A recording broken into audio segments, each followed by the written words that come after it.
বিসমিল্লাহির রহমানির রহিম। সম্মানিত সাংবাদিকবৃন্দ, আমার প্রিয় রাজনৈতিক সহকর্মীবৃন্দ এবং সম্মানিত সুধী, আসসালামু আলাইকুম। রামাদানুল করিম।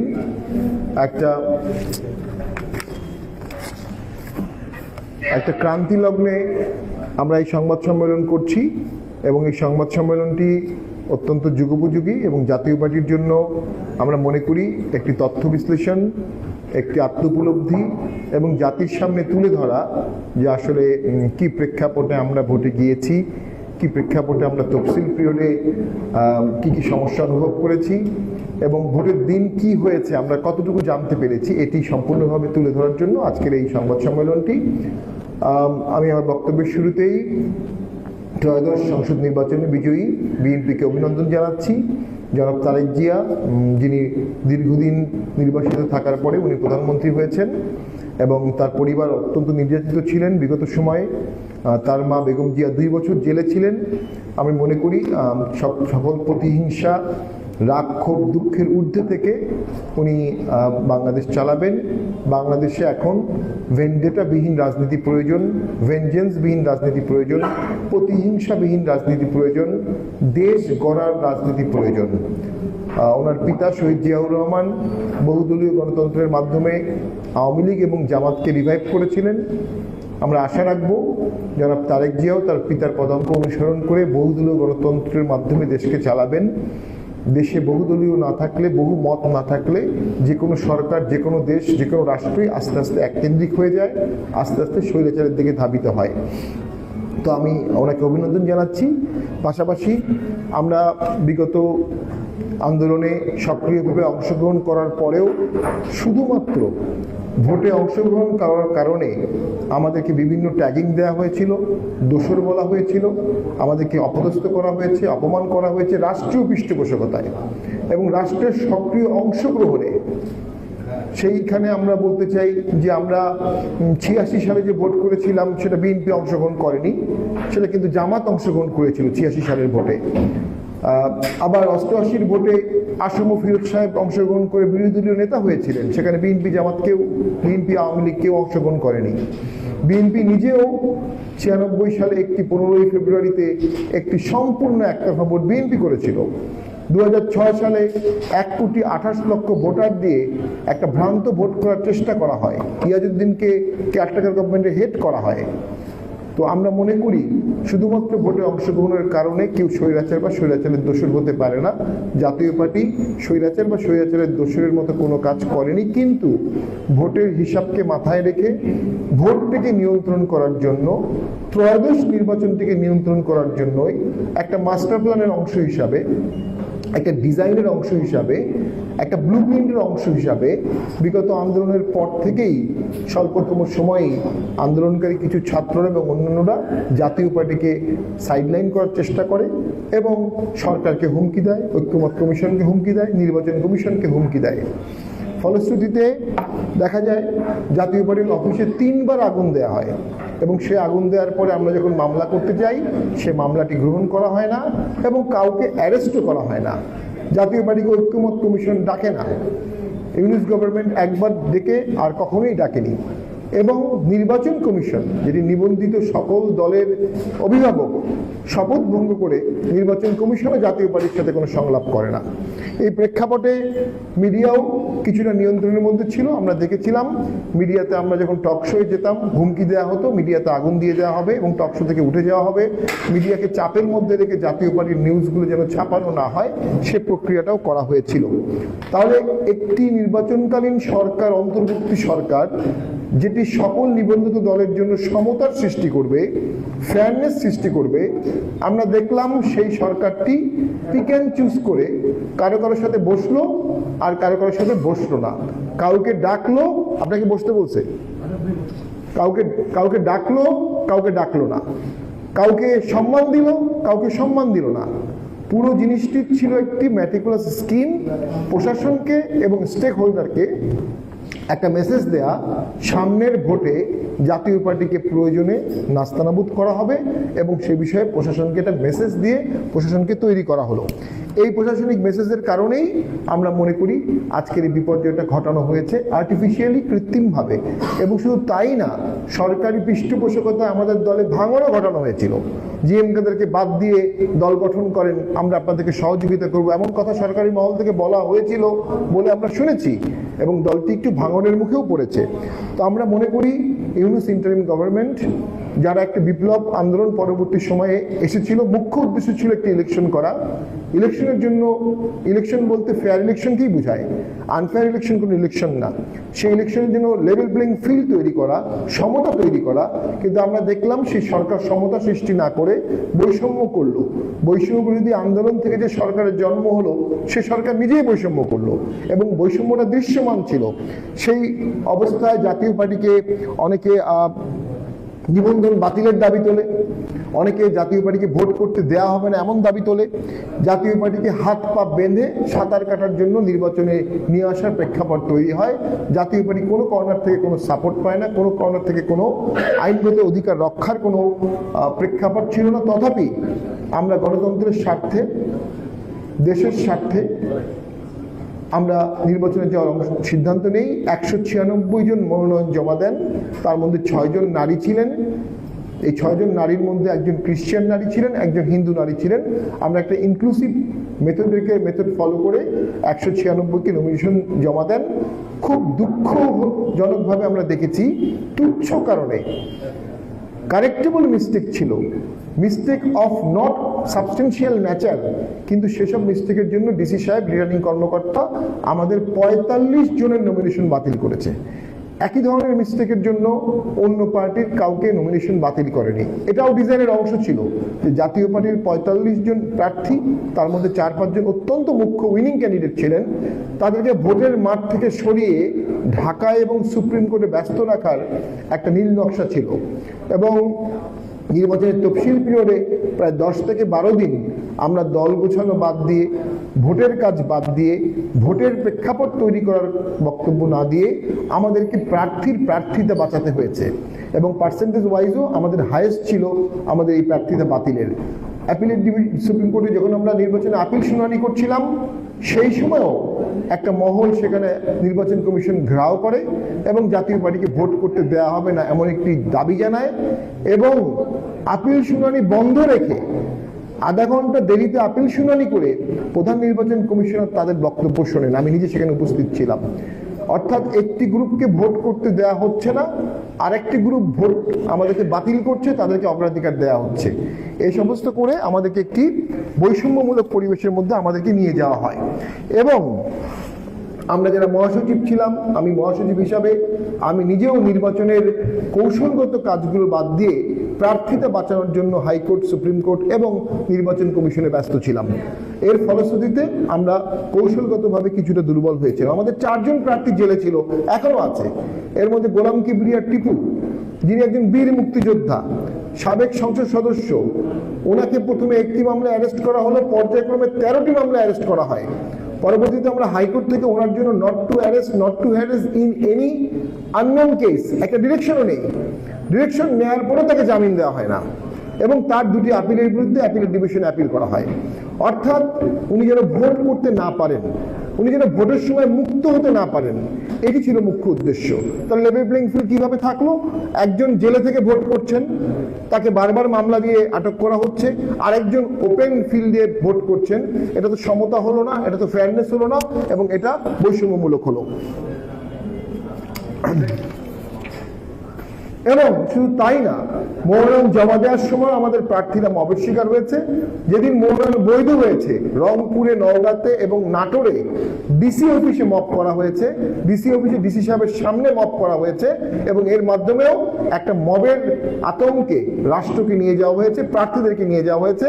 আমরা দেখেছি আমাদের এক প্রার্থীকে অপদস্থ করা হয়েছিল। মূলত জাপা ভোট করতে পেরেছিল শেষের 5 থেকে 7 দিন।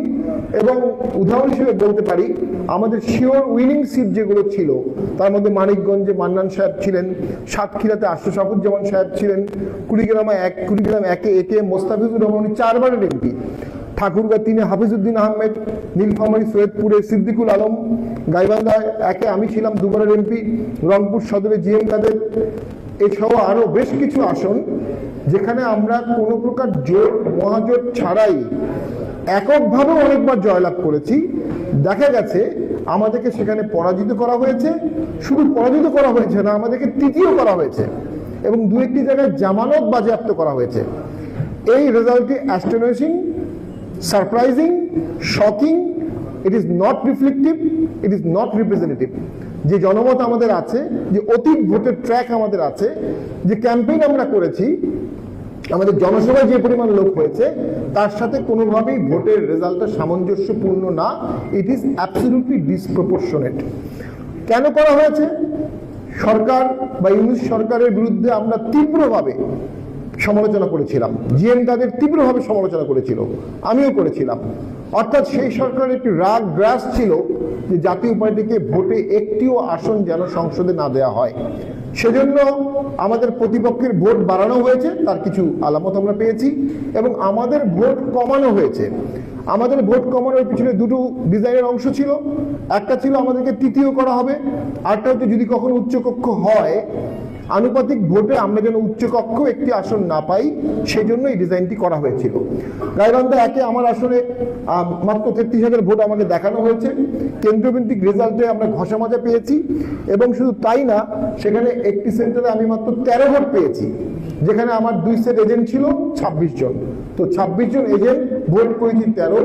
সারা দেশব্যাপী অসংখ্য সেন্টারে জাতীয় পার্টিকে 0 ভোট দেখানো হয়েছে। কেন্দ্রভিত্তিক রেজাল্টে ঘষা মাজা দেখেছি, আমরা ঘষা মাজা দেখেছি, এবং জাতীয় পার্টির ভোটের মধ্যে কেটে সেখানে কেটে দেওয়া হয়েছে, আরেকজনের সামনে একটা অক্ষর বসানো হয়েছে, এমন একটি কাগজ আমাদের কাছে এসেছিল। টিআইবি নিজেও বলেছে তারা 70টি আসনে স্টাডি করেছে দৈবচয়নের ভিত্তিতে, তার মধ্যে 40টি আসনে তারা কোনো না কোনো অনিয়ম পেয়েছে। যদি দৃশ্যমান কোনো না কোনো অনিয়ম পাওয়া যায়, এটিকে আমি বলবো এক বালতি দুধের মধ্যে 1 ফোঁটা চানা। যদি প্রশাসনিক সহযোগিতা একটা জাল ভোট হয় তাহলে 1 লক্ষ হতে পারে, একটি আসনে হলে 300 আসনেও হতে পারে। এই অবস্থায় আমরা মনে করি এটি একটি হাইব্রিড ভোট। এখানে কোনো কোনো আসনে স্টাফিং হয়েছে, কোনো কোনো সেন্টারে, কোনো কোনো সেন্টারে ভোটের দিন ভোট শুরুর আগেই স্টাফিং হয়েছে, এটাও টিআইবি রিপোর্টে আসছে।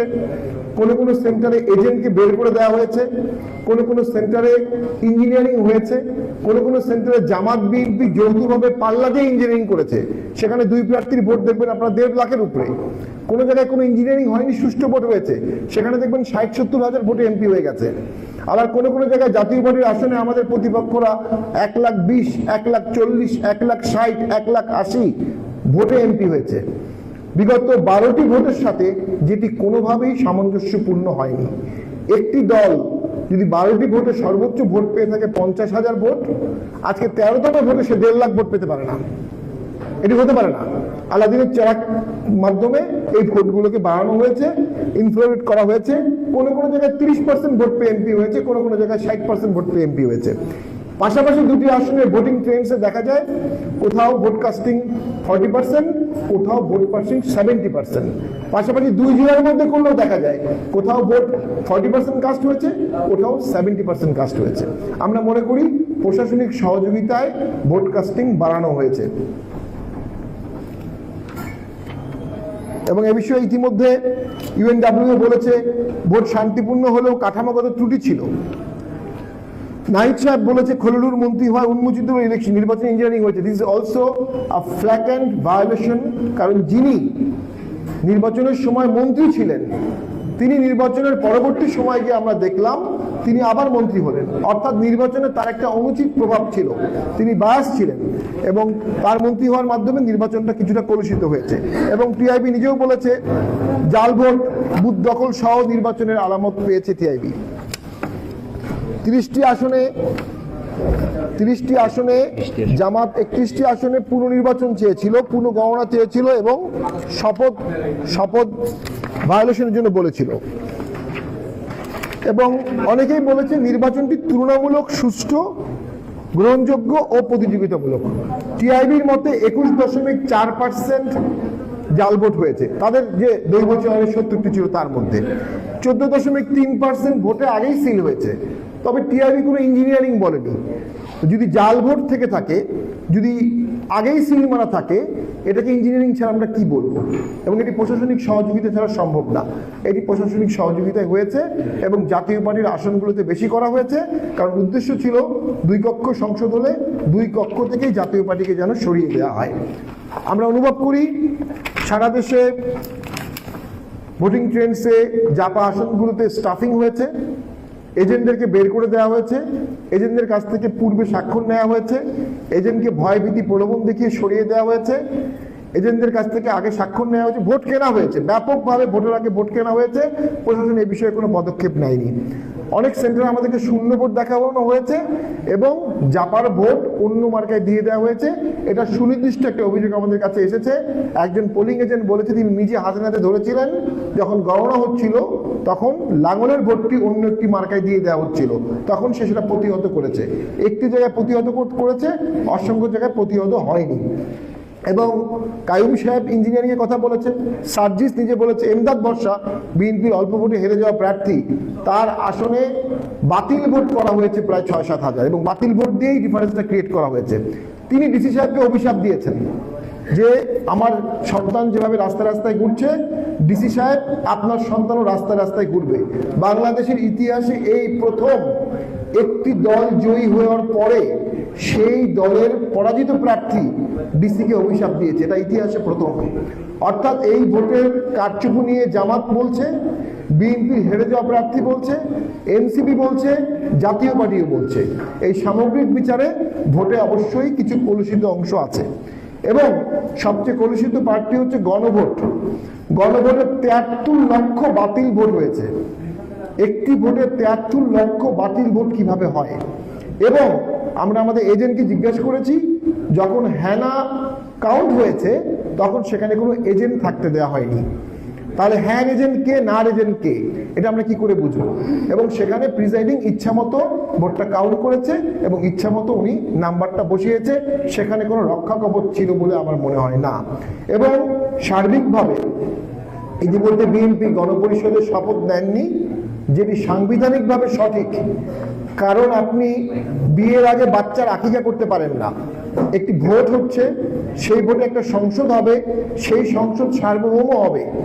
একটা অসার্বভৌম ঐক্যমত কমিশন একটা অর্ডিন্যান্সের মাধ্যমে একটা সংসদকে বেঁধে ফেলতে পারে না। আমরা মনে করি সেদিক থেকে বিএনপির সিদ্ধান্ত সম্পূর্ণরূপে সাংবিধানিক। হানা ভোটের পক্ষে অথবা গণভোটের পক্ষে অথবা জুলাই সনদের পক্ষে গোড়া থেকেই এটা ঐক্যমত ছিল না।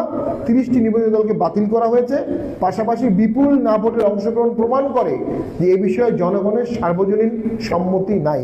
আমরা মনে করি সংবিধান যদি সংশোধন করতে হয় সেটি আবার সংসদের মাধ্যমে করতে হবে এবং বেসিক স্ট্রাকচারে যেসব সংশোধনী আঘাত করবে সেগুলোতে প্রয়োজনে গণভোট হবে, এটা সংবিধানে বিধান আছে। আমরা অনুভব করি সংসদ সার্বভৌম, আর কোনো প্রতিষ্ঠান সার্বভৌম হতে পারে না। আমাদের এই ফলাফল বিপর্যয়ে আমরা মর্মাহত, কিন্তু আমরা যেহেতু দৃশ্যমান ইঞ্জিনিয়ারিং আনফেয়ার অ্যান্ড করাপ্ট প্র্যাকটিসের ভিকটিম হয়েছি, রাষ্ট্রীয় ভিকটিম হয়েছি, আমরা এতে অবশ্যই আশাহত না।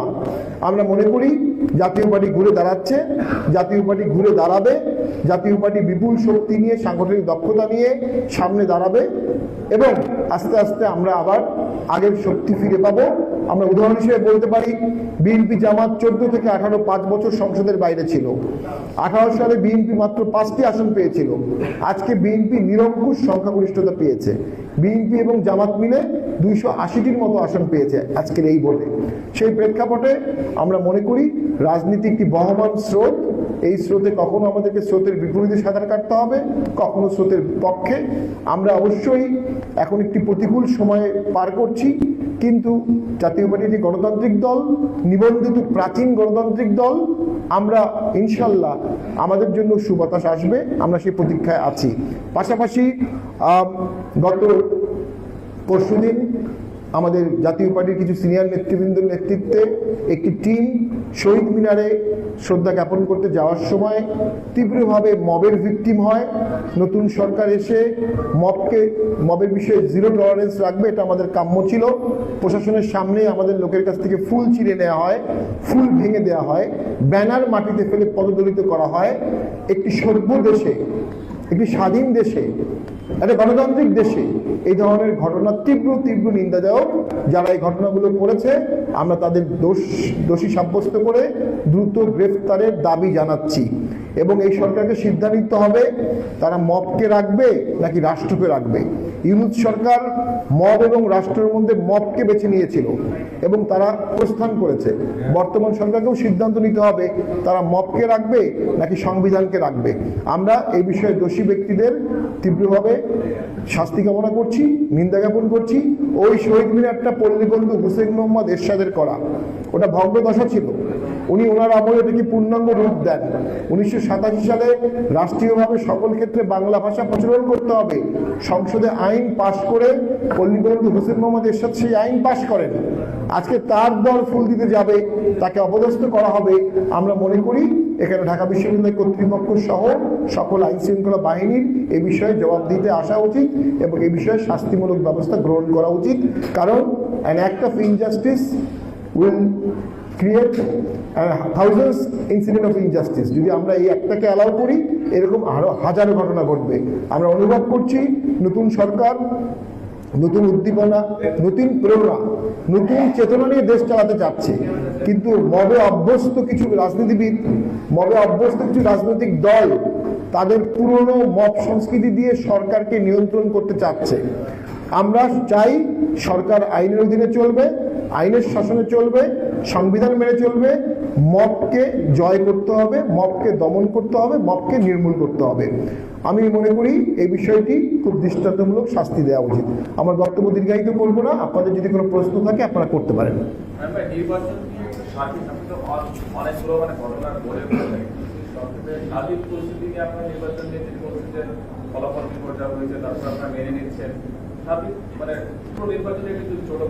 জি, আমরা মেনেও নিচ্ছি না, আমরা প্রত্যাখ্যাত করছি না, তবে আমাদের বিজয় আছে।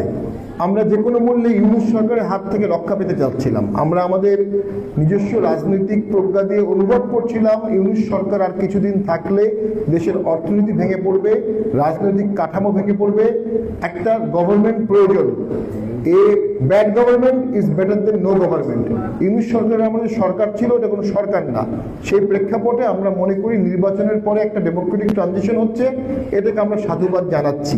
তবে নির্বাচনে আমাদের অনেকগুলো আসনে যে পরিমাণ ইঞ্জিনিয়ারিং হয়েছে, আমরা নির্বাচনের ফলাফলটি মনে নিচ্ছি না। আমরা আমাদের জাতীয় পার্টির ক্ষেত্রে আমরা এই ফলাফলটি প্রত্যাখ্যান করছি অনেক ক্ষেত্রেই। এখন সামনে স্থানীয় সরকার ভোটে যদি সরকার পরিবেশ সৃষ্টি করতে পারে, যদি লেভেল প্লেইং ফিল্ড থাকে, সেখানে আমরা সিদ্ধান্ত নিব ভোটে অংশগ্রহণ করব কি না। নির্বাচনের পূর্বে আমাদেরকে আনফেয়ার ট্রিট করা হয়েছে, তফসিল পিরিয়ডে আমাদেরকে আনইভেন ফিল উপহার দেওয়া হয়েছে, ভোটের আগেও আমাদেরকে আনইভেন ফিল করা হয়েছে এবং প্রশাসন এবং পুলিশের কোনো সহযোগিতা আমরা পাইনি। অর্থাৎ সকল প্রার্থী সমান এরকম পরিবেশ ইউনূস গভর্নমেন্ট কোনোভাবেই সৃষ্টি করতে চায়নি। তারা জাতীয় পার্টিকে বৈষম্যমূলকভাবেই ট্রিট করেছে এবং সেটি ফলাফলে রিফ্লেক্ট হয়েছে। এই ফলাফল ইউনূস ইন্টারিম গভর্নমেন্টের সৃষ্ট ফলাফল, জাতীয় পার্টিকে 0 আসন দেয়া, এবং সেক্ষেত্রে তারা প্রাথমিকভাবে সফল হয়েছে। তবে চুলচেরা বিশ্লেষণে এর দায় অবশ্যই ইউনূস সরকার এড়াতে পারবে না। আমরা তো অতীতে দেখেছি যে যারা হেরেছে তারপরে একটা অভিযোগ করে আপনার ভোটের দিন কিংবা ভোটের পরের দিন আপনার কিন্তু আপনাদের কাছ থেকে আমরা পাইনি, বা আপনি যেটা বললেন যে ভোটের আগের দিন রাত্রে থেকে ভোটের রিডিং শুরু হয়ে গেছে, সেক্ষেত্রে কিন্তু আপনাদের দিক থেকে কোনো আমরা অভিযোগ পাইনি। এখন আপনারা পরাজিত হওয়ার পরে সেই আমাদের ট্রেডিশন অনুযায়ী আপনারা এই সংবাদ সম্মেলন করলেন কিনা, আবার কিছু বিস্তৃত ঘটনা এসে বলতেছি, কিন্তু আমরা এইভাবে আপনারা জি, আমরা আমাদের সমস্ত প্রার্থীকে ঢাকায় ডেকেছিলাম।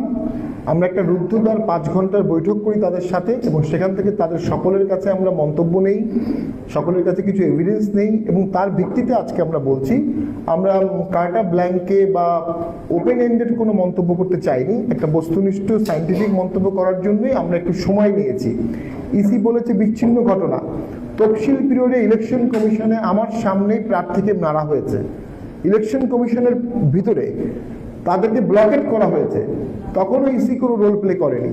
আমরা মনে করি এই ইসি দুর্বল, এই ইসি আজ্ঞাবহ ছিল এবং এই ইসি ডিজাইনের বাস্তবায়ন করেছে, এর বাইরে আর কিছু করেনি। এবং আমরা মনে করি তারাও মপকে অগ্রাধিকার দিয়েই ভোটটা পার করেছে। তাদের কোনো রকম উদ্দেশ্য ছিল 12 তারিখে ভোটটা শেষ করা, লেভেল প্লেইং ফিল্ড, সমতা, এই বিষয়ে তাদের কোনো আগ্রহ ছিল না। জি বলেন। আমি আপনার বলে চলি সন্ধ্যাবাদে আমার একটা প্রশ্ন, জাতীয় পার্টির সেন্টার হেডকোয়ার্টারে কিন্তু সরকার 3 বার আগুন ছিল, কিন্তু জাতীয় পার্টির যে জায়গা প্রতিবাদ করা উচিত ছিল সেটা কিছু করতে পারে নাই, তার পরে কেউ জাতীয় পার্টি নির্বাচন অংশগ্রহণ করবো। আপনি সাংবাদিক? জি, আমরা নির্বাচনে অংশগ্রহণ করেছি কয়েকটা কারণে। তার প্রধান কারণ ছিল একটা, যে আমরা অংশগ্রহণ না করলে অনেকেই বলতো আওয়ামী লীগ অংশগ্রহণ করেনি তাই জাতীয় পার্টি অংশগ্রহণ করেনি। আমরা এই ট্যাগিং থেকে, এই তকমা থেকে বের হতে চাচ্ছি, প্রথম। দ্বিতীয় হচ্ছে আমাদের নিবন্ধন নিয়ে প্রচন্ড হুমকি দেওয়া হয়েছে। এই হুমকিতে আমরা নিবন্ধন আমরা রাখবো, এটি ছিল আমাদের চ্যালেঞ্জ। তৃতীয় হচ্ছে আমাদেরকে ভোট করতে দেওয়া হবে না, এটি ওপেন চ্যালেঞ্জ দেওয়া হয়েছিল। আমরা সেই চ্যালেঞ্জ গ্রহণ করে বলেছিলাম আমরা শেষ পর্যন্ত ভোট করব। আমরা শেষ পর্যন্ত ভোট করেছি। আমাদের পরাজয়টা দৃশ্যমান, কিন্তু আমাদের দৃশ্যমানতা ছিল এবং আমাদের অনেকগুলো অর্জনও আছে, সেগুলো অদৃশ্য অর্জন। আমার বিশ্বাস ভবিষ্যতে জাতীয় পার্টিটা সুফল পাবে। জি বলুন। স্পেসিফিক কারণ এই যে আপনাদের মানে এইবার ভোটের পরে আপনাদের যে ফলাফল রিপোর্ট হয়, যেটা আপনিও বলছেন ফলাফল রিপোর্ট হয়, অনেকের ধারণা যে জাতীয় পার্টি গত 3 টার্মে আওয়ামী লীগের উপর অনেকটা ডিপেন্ডেন্ট ছিল। তো আপনারা দল গোছানোতে অতটা মনোযোগী ছিলেন না হয়তো, সেটা একটা কারণ কিনা এই যে ফলাফল রিপোর্ট। যে আমি মনে করি অনেকগুলো দায় আমাদেরও আছে। জাতীয় পার্টি কিছু কিছু দায় এড়াতে পারবে না। একটা সময় দেশের বেশিরভাগ দল চাচ্ছিল জাতীয় পার্টি ভোট না করুক, কিন্তু আমরা ভোটে দিয়েছি, তাতে আমাদের ভোটারদের মধ্যে মিশ্র প্রতিক্রিয়া হয়েছে। তবে রংপুর সদরে 20,000 ভোট পাওয়া, বিভিন্ন আসনে 30 থেকে 35,000 ভোট পাওয়া, জামানত বাজেয়াপ্ত হওয়া, এটি কখনোই আগের 12টি রেজাল্টের সাথে সামঞ্জস্যপূর্ণ নয়। অর্থাৎ জাতীয় পার্টিকে ইঞ্জিনিয়ারিং এর মাধ্যমে ভোট কমানো হয়েছে, শুধু হারানো হয়নি, কাস্টিং কম দেখানো হয়েছে। মুখ্য উদ্দেশ্য ছিল যেন 1% না হয়, এবং আপনি দেখবেন আমাদের ভোটটি 0.87% আটকে গেছে। অর্থাৎ বাইনারি একটি কনস্পিরেসির ভিকটিম হয়েছে জাতীয় পার্টি। সংসদে একটি আসন না পাওয়া, আবার সারা দেশব্যাপী যেন ভোট কম পাওয়া। যে দলটি 96 সালে 16%, 17% ভোট পেয়েছিল, সে দলটি এখন 1% নিচে ভোট পেতে পারে না, কারণ সেই ভোটাররা এখনো জীবিত আছে। যারা 4 বার, 5 বার, 6 বার লাঙ্গলে ভোট দিয়েছে, তারা এবার লাঙ্গলে ভোট দেবে না, এমনটি হতে পারে না। তবে আপনার সাথে একমত, আমরা তরুণ ভোটারদের সাথে এখনো পুরোপুরি কানেক্ট হতে পারিনি। সামনের দিনগুলোতে যে কোনোভাবেই হোক আমরা তারুণ্যের সাথে কানেক্ট হব, নিউ ভোটাররা যেন আমাদেরকে ভোট দেয় সেটার ব্যাপারে আমরা সচেষ্ট থাকবো। জি জি, আর কেউ কিছু বলবেন? Thank you. আপনি কিছু বলছিলেন? বলছিলাম যে সবই এসছে, নতুন কিছু বলার নাই, একটা আসন জাতীয় পার্টি পেল না, সেইটার স্পেসিফিক কারণ আপনারা কি? জি, স্পেসিফিক 96-91 সালে যদি আপনাদের মনে থাকে কি প্রতিকূল অবস্থায় আমরা ভোট করেছিলাম, সেখানে আমাদের সকল এমপি মন্ত্রী জেলে ছিল, এরশাদ স্যার জেলে ছিলেন, তখন আমরা 35টি আসন পেয়েছিলাম। এবার একটিও পেলাম না, কারণ একটি ইউনুস সরকার চায়নি জাতীয় পার্টি একটিও আসন পাক, এবং সেটার জন্য তারা সুনির্দিষ্ট ডিজাইন করে প্রশাসনিক কারিগরির মাধ্যমে জাতীয় পার্টিকে হারিয়ে দেওয়া হয়েছে সবগুলো আসনে। ধন্যবাদ। Thank you very much.